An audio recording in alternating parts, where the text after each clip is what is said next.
देखिए मार्केट के अंदर फिर से जैसे ही रैली स्टार्ट हुआ, आईपीओ मार्केट फिर से बहुत ज्यादा एक्टिव हो गया। लेकिन सबसे बड़ा सवाल ये है कि क्या आईपीओ में हमें इन्वेस्ट करना चाहिए फिर नहीं, और अगर करना चाहिए तो किन आईपीओ के अंदर इन्वेस्ट करना चाहिए जिससे आप अच्छा पैसा बना सकते हैं। चलिए इसको बहुत शॉर्ट और सिंपल और टू द पॉइंट समझते हैं। देखिए जितने भी बड़े सक्सेसफुल इन्वेस्टर हैं वो आईपीओ में इन्वेस्ट करने के लिए मना करते हैं। उसका बहुत सिंपल सा लॉजिकल आंसर ये है कि आईपीओ के अंदर यूजुअली या फिर मोस्टली वो कंपनीज के अंदर पैसा रेज करते हैं जो कि बुल मार्केट के अंदर हाई लिक्विडिटी और हाई वैल्यूएशंस का फायदा उठाते हैं, और जिसकी वजह से प्रमोटर्स और डायरेक्टर्स अपने शेयर होल्डिंग सेल करके एक ही बार में बहुत अच्छा खासा पैसा बना लेते हैं। सो चांसेस बहुत कम होते हैं कि कोई अच्छी कंपनी अपनी ग्रोथ के लिए पैसा रेज करे और उसको राइटली एलोकेट करके कंपनी के अंदर फ्यूचर के अंदर वैसी ग्रोथ भी लेके आ पाए।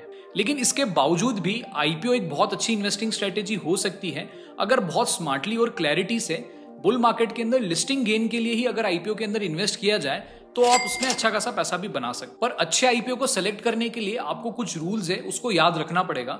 इसके लिए आप ये रील सेव भी कर सकते हैं। देखिए सबसे पहले तो जब बुल मार्केट आता है तभी आईपीओ के अंदर अप्लाई कीजिए। दूसरा, उन कंपनीज को सेलेक्ट कीजिए जिनका IPO size medium to small है, यानी 1000 से 1500 करोड़ का ही आईपीओ साइज है। इसके अलावा उन कंपनीज के अंदर आईपीओ का मेन पर्पस फ्रेश इशू होना चाहिए, ना कि ऑफर फॉर सेल। इसके बाद में सबसे इंपॉर्टेंट पार्ट है उस आईपीओ के कीवर्ड्स को आप सोशल मीडिया यानी कि ट्विटर, यूट्यूब और या फिर न्यूज चैनल पे ट्रैक कीजिए और देखिए कि क्या उसकी अच्छी सी मार्केटिंग हो रही है और क्या सोशल मीडिया में उसका ट्रेंड बन रहा है नहीं। वारी एनर्जी। अगर ऐसा होता है तो चांसेस ओवर सब्सक्रिप्शन के काफी अच्छे हो जाते हैं रिटेल इन्वेस्टर्स के लिए। एंड लास्टली सबसे इंपॉर्टेंट, उस कंपनी का प्री लिस्टिंग का पी रेशियो चेक कीजिए जो कि 25 के आसपास होना चाहिए।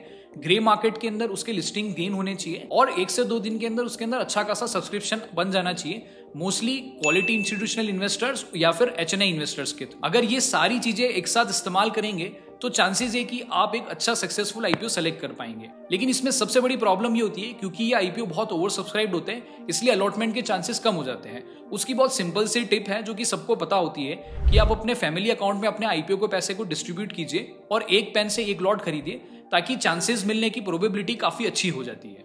लेकिन हाँ, इसके बावजूद भी एक आईपीओ की अच्छी स्ट्रेटेजी है जिससे आपके अच्छे रिटर्न्स बन सकते हैं।